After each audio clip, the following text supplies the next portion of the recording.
지금 이제 제가 이제 두 번째 질문이 그거였거든요. 이제 모교의 교장으로 부임하셔서 어떻게 보면 제가 오늘 까칠하게 질문드린다고 분명히 말씀드렸습니다.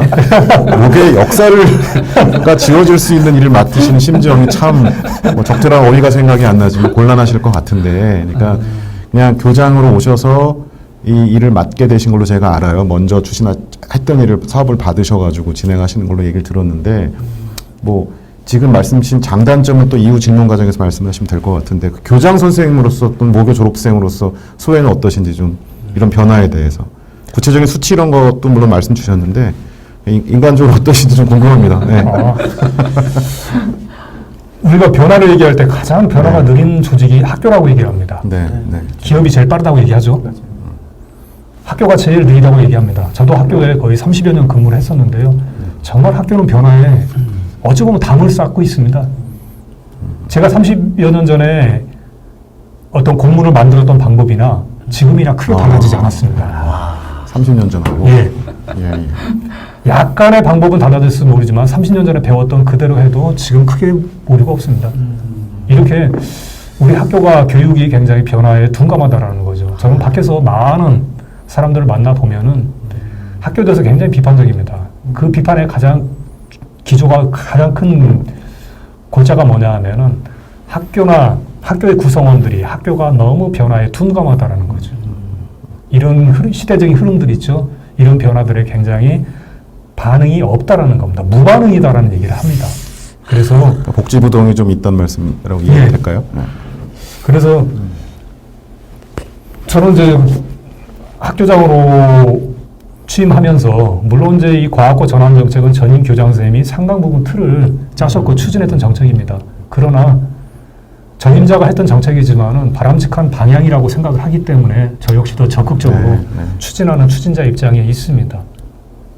또 학교 없어지는 그런 어떤 부분에서는 조금 그래도 마음 아프실 것 같은데, 저는 제가 부천고 출신이기 때문에 우리 학교가 없어진다라고 생각하면 그래도 내가 거기서 이제 공부를 열심히 했고 또 그 온갖 추억들이 다 담겨 있는 학교인데요. 지금도 가면 이제 가슴 뭉클해지는데, 그 건물도 지금 이제 바뀌잖아요. 네. 건물이 바뀌고 학교 이름도 없어지고 뭐 이런 게 다 없어진다고 하면 굉장히 좀 마음이 좀 그렇거든요, 저는 좀. 그런 동문들이 많을 걸로 저도 생각을 합니다. 근데 저는 이렇게 한번 가정을 해봅니다. 제가 지금 일반고 학생들 추이를 제가 한번 말씀을 드렸죠. 이대로 가면 우리 부천고등학교 한번 가정을 해보겠습니다. 5학급 모집에 학생 수 100명 내외. 그게 현실인데 그런 현상을 유지하면서 과연 우리가 전통을 유지할 뭔가 이유가 있는가, 그렇게 생각을 합니다. 그게 그러니까 지금 우리가 얘기했지만 제가 이런 소식들이 전에 직간접으로 이제 알려지다 보니까 1차적인 반응은 오늘 교장 선생님이 말씀하신 내용들을 전혀 인지하지 못한 상황에서 상당수가 부정적일 수밖에 없죠. 뭐 농담 삼아 진짜 얘기했지만, 아니 부천고랑 부천여고랑 합치지 왜 부천여고를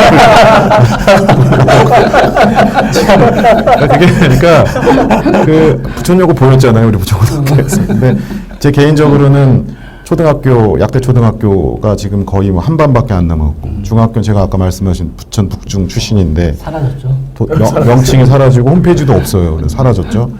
그리고 고등학교 또 그런 또 변화가 준비되고 있고, 또 우리 친구 중에 대장초등학교 이미 폐교된 김영희 친구. 그러니까 초중고가 다 없어지고, 저는 또 대학도 사실 제가 졸업한 과가 통폐합이 됐어요. 과명이 사라졌어요. 그래서 그런 심정이 있는데, 근데 이제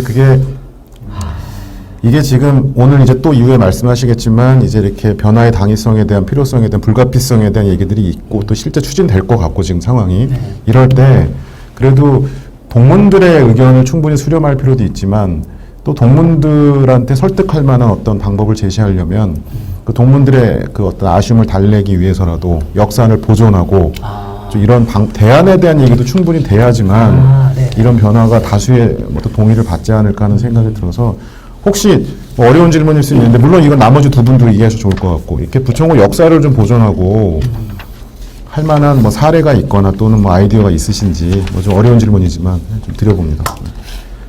조금 이제 성급한 그런 얘기일 수도 있는데, 이 과학고 전환이 확정되는 거는 아마 내년 2월이나 3월 정도는 돼야 될 것 같습니다. 지금 경쟁이죠. 지금 이거 선정된 것도 아니잖아요, 지금. 그렇죠? 지금 절차를 대략적으로 말씀드리면은 경기도의 과학고 신증설이 과연 타당한가라는 것에서 올 7월부터 12월까지 경기도 교육청에서 지금 용역을 맡겼습니다. 그 용역 작업 결과를 바탕으로 해가지고 신증설이 타당하다면 몇 개를 어느 지역에 할 것인가 이런 결론이 나오게 되면은 이제 공모 계획서를 받을 거예요. 교육청이나 뭐 일반 학교를 대상으로 해가지고 그래서 그런 절차들이 진행이 될 겁니다. 그래서 저희 부천고등학교는 이제 전환 쪽으로 방향을 맞춰가지고 부천 관내 지역사회와 함께 추진을 하는 단계고요. 저희하고 지금 이제 저희가 과학 중점학회를 하고 있다고 말씀을 드렸죠. 네. 저희가 이제 5년 정도 추진을 하고 있는데요.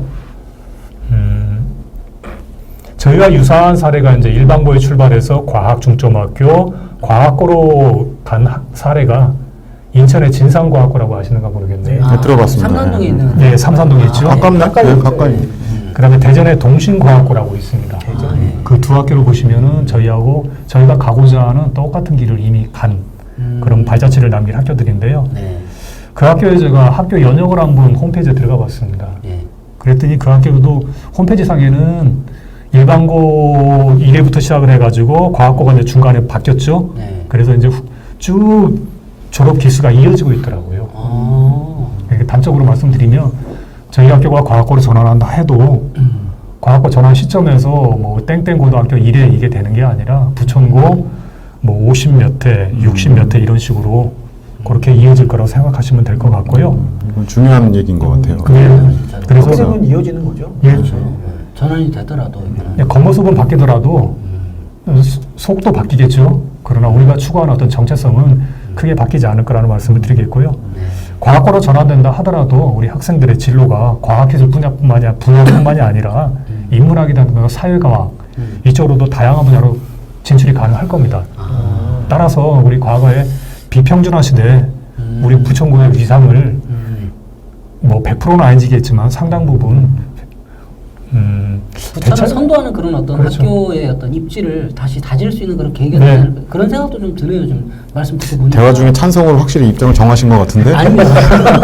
뭐 객관적으로 해야 됩니다. 지금 객관적으로. 긍정적인 부분을 지금 제가 말씀을 드린 거고요. 예, 예. 이 문제는 이렇게까지 좀 말씀을 네, 드릴게요. 네. 예.